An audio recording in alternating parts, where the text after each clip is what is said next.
So this is going to be a bit of a cautionary tale, I think, for those of you who prefer to do your own oil changes on your car, right? Because you think, okay, it's a way to save some money. Don't have to worry about making an appointment. And if you can do it, it's the same thing as going somewhere else anyway. But it turns out, not such a good idea. If you're driving a leased vehicle, for example, and decide to do this on your own while that car is still under warranty, as our next guest found out, that could void that warranty just by you having done it on your own. Shannon Desjardins is a nurse in Sudbury, Ontario, and she's on the line. Shannon, this happened to you. So first of all, thank you for being here.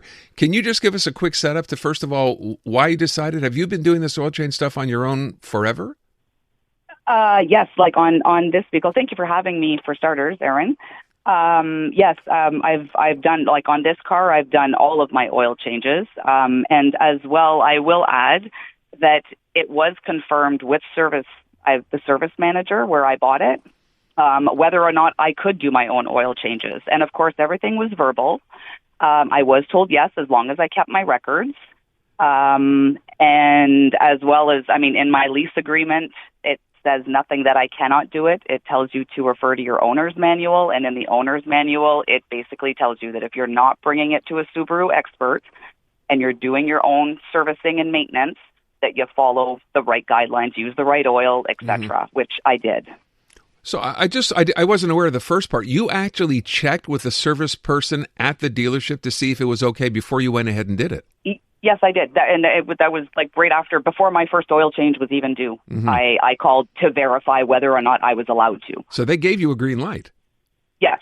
And Except, of course, that's all verbal, so there's no paper trail for it. But yes, they did give me a green light. Because if they had not, I would have brought it in to get it done if they would have told me no. So what happens? You go ahead and do this, and you've done it for a while. Your car's at about 70,000 kilometers. What happened? January 14th. As well. I don't want to bash Subaru. That's not what it is. The car was absolutely perfect beforehand. I never had an issue with anything. But January 14th. I was on my way home after a night shift, and on my way home, I'm about almost half an hour from the hospital to my house, and I was almost home, and my oil pressure light came on. I had never had any issues prior to that, so I was almost home, so I just pulled in my driveway. I shut my car off, and I let it cool down for a little while, and then when I went to start it up again, the light wasn't on. So I went to drive it back to work that night, and as soon as I made it into town, the light came on again, and that's when I stopped the car again, and I called to have it towed. So your car didn't stop running, you just had the oil light come on, and you thought, better safe than sorry, have the car towed, you don't want to take any chances. Exactly, and my car was not overheating. There was no, I'm not a mechanic by any means, but I do know what to watch for in a vehicle. Okay. My temperature had never changed. I never lost heat. That was literally the only warning I had ever received in that car. So you have the car towed back to the dealership, and what happens next? After they had looked at everything, they had asked me if they could do an oil change, because it was, and they knew at that point, at that dealership, that I did my own oil changes. I had sent them all the records. So they asked if I minded that they did an oil change, and I said, well, no, it's there. You have to look at it. So they did an oil change. And then I was informed after the fact that after the oil change was done, when they started the car again, it was running really rough. It was misfiring. So then the other problems started coming in from there. Then they told me that my coolant was empty. I had misfiring injectors. My spark plugs needed to be changed. There was a whole range of things that started. None of which you knew about or had any idea about up until it went back to the dealer? Absolutely not. So what did they tell? How do you blame that on an oil change? Well, that was my question. This is where my disagreement is. This is where my whole disagreement is. That's it, a lot of stuff was verbal. So when this all started coming about, and then I was also told at that time by the dealership here in Sudbury that Subaru was not going to cover anything, and that in order for them to actually diagnose what happened, because I was also told that my oil was contaminated, that they found sludge, but when I asked what it was contaminated with, they didn't tell me anything. They had no answer. And when I started pointing out that, well, my coolant is empty, so where did that go? I've never noticed a leak on the ground. There was never any puddles. They confirmed that they could not actually visibly see a leak anywhere. So when I started questioning what the chances were that it was possibly going into my engine slowly over this time, they kind of just dismissed it.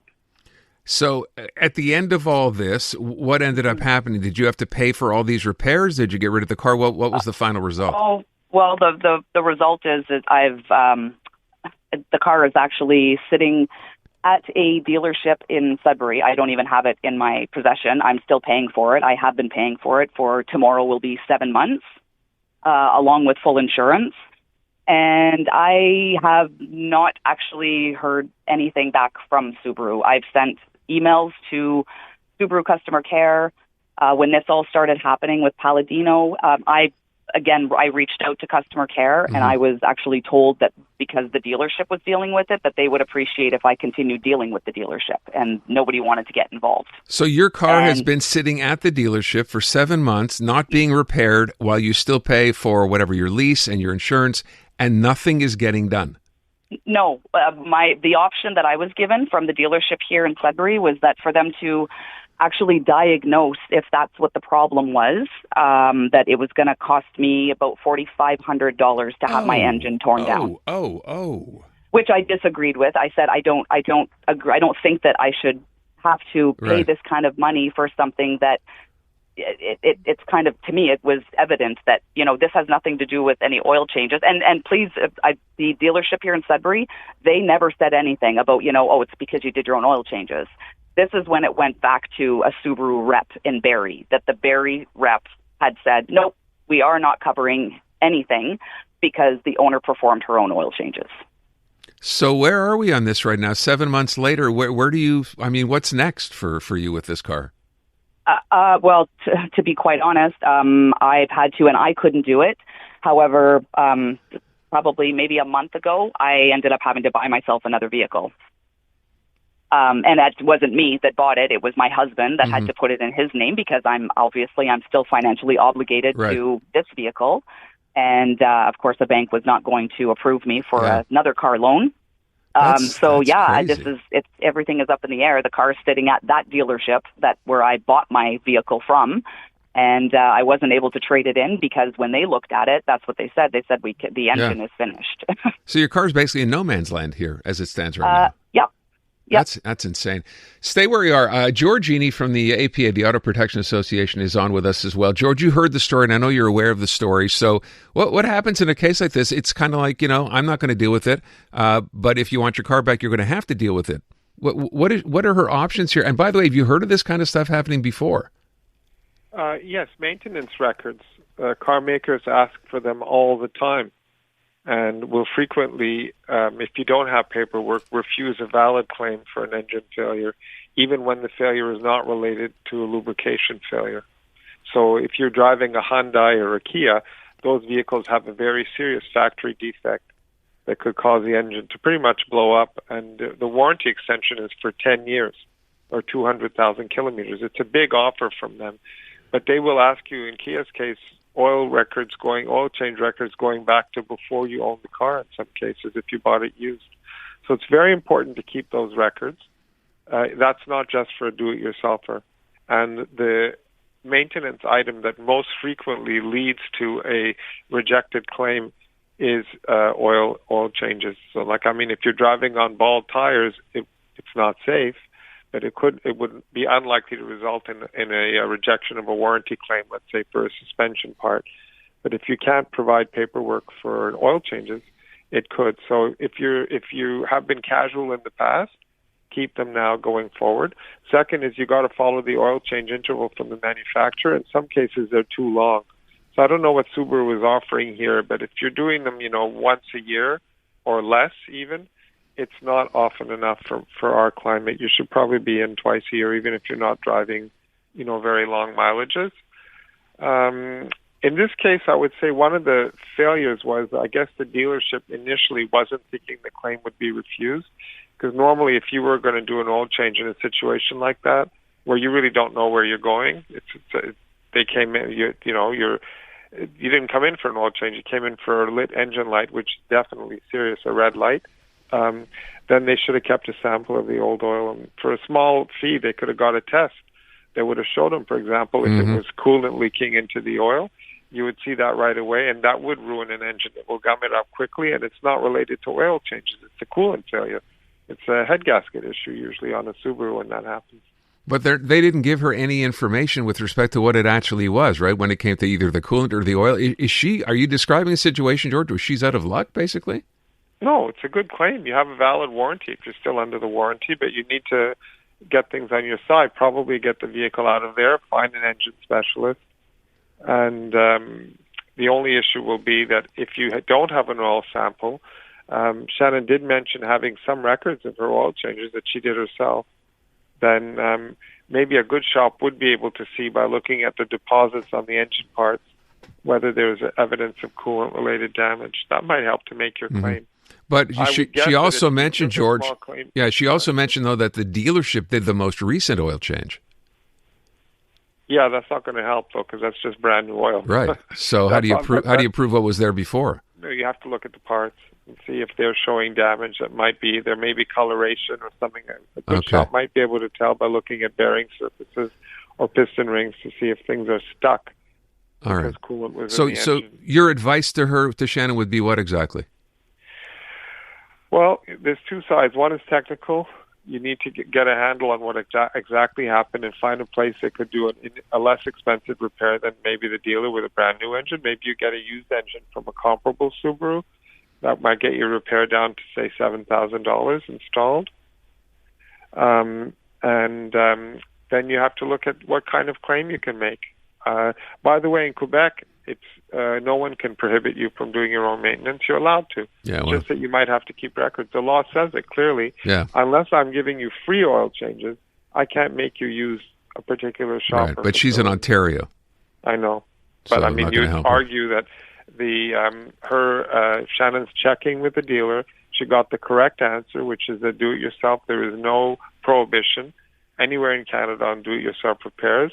The only thing is you obviously have to be competent to do them. So in this case, we're talking about a maintenance item that isn't that complicated to do if you know how to, and you have to be able to prove you did it. George, but if you can't, yeah. No, they can't just randomly say we're not paying. So Shannon, what are you planning to do? I'm sorry? What are you planning to do? Like, what's the next step for you? You mentioned you went out and got a new car, but what happens here? What have you been told going forward? I actually really haven't been told much because I have not been getting any responses whatsoever from Subaru. It was verbal, of course, communication that I was informed was when the Subaru rep had decided that no, they were not covering it because I did my own oil changes. The option that they offered me was because it's a lease. My only way out of the lease was to buy another vehicle from them. They would appraise my car in its current condition and tack on the negative equity to my other car loan, and then they were going to look for hopefully a used engine to put into my Outback. Yikes. And also tack that on to the price of my other vehicle, and then I guess sell the Subaru.